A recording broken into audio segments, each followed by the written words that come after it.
Well, oil recycling has been around forever. It started way before my father started the business in 1952.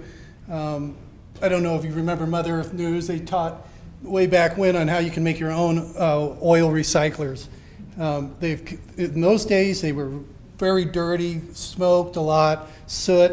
You had to daily clean them. Nowadays, this is a oil recycler. The oil goes in the bottom bin, or the tank in the bottom. It's filled or pumped up to the top.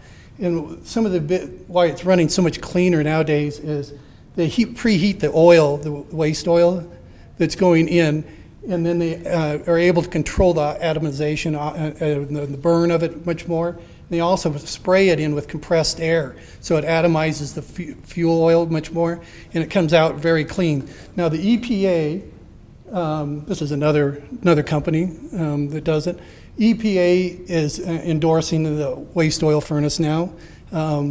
Also the UL, and they're even partners with the Star Alliance. This is the type we have at our shop. We have a couple of these in the shop. We started back in the 1970s with putting them in, just because it made a lot of sense to us. Back in those days, we had the old drip style, and it was just a mess. It took a daily cleaning. Now we don't have to do that at all.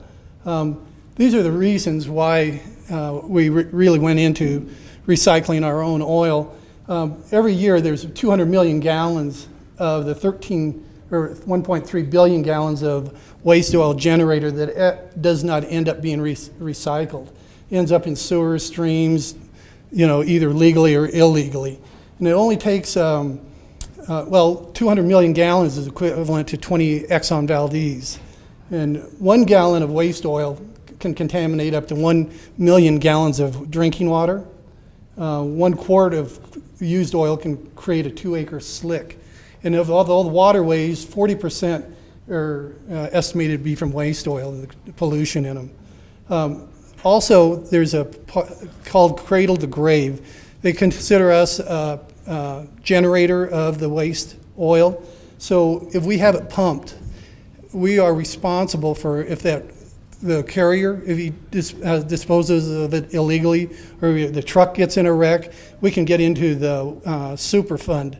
We can get pulled into that even though we had nothing to do with it, just because we're generating it. So it just makes good business sense. So we keep all of our recycling on site, or as much as we possibly can. And we do it automatically, and it's just reliable. We save money on our energy heating bills. It's free heat. So after you get it in, we eliminated the hauling fees from it. Also, we protect ourselves from the super funds, and also it's just to protect the environment. Just some considerations if you're thinking about doing it. To make it make sense, you have to produce about 500 to 700 gallons of waste oil a year. But you can also supplement it with number 2 heating oil. Can go into the same furnace if you run low.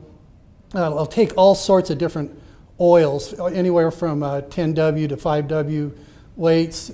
Essentially any oil with a flash point under 400 degrees and around 90 weight. And that includes even things like brake fluid, gear lube, automatic transmission fluid, industrial oils, even dirty contaminated diesel fuels. You can't put gasoline, solvents, or antifreeze in it. The average payback is about 18 to 24 months. Ours is a little longer because we get lazy and leave the doors open too much. You have to think about how you're going to store the waste oil and how often there is some cleaning to it. Other things, products, they have boilers that operate off of waste oil.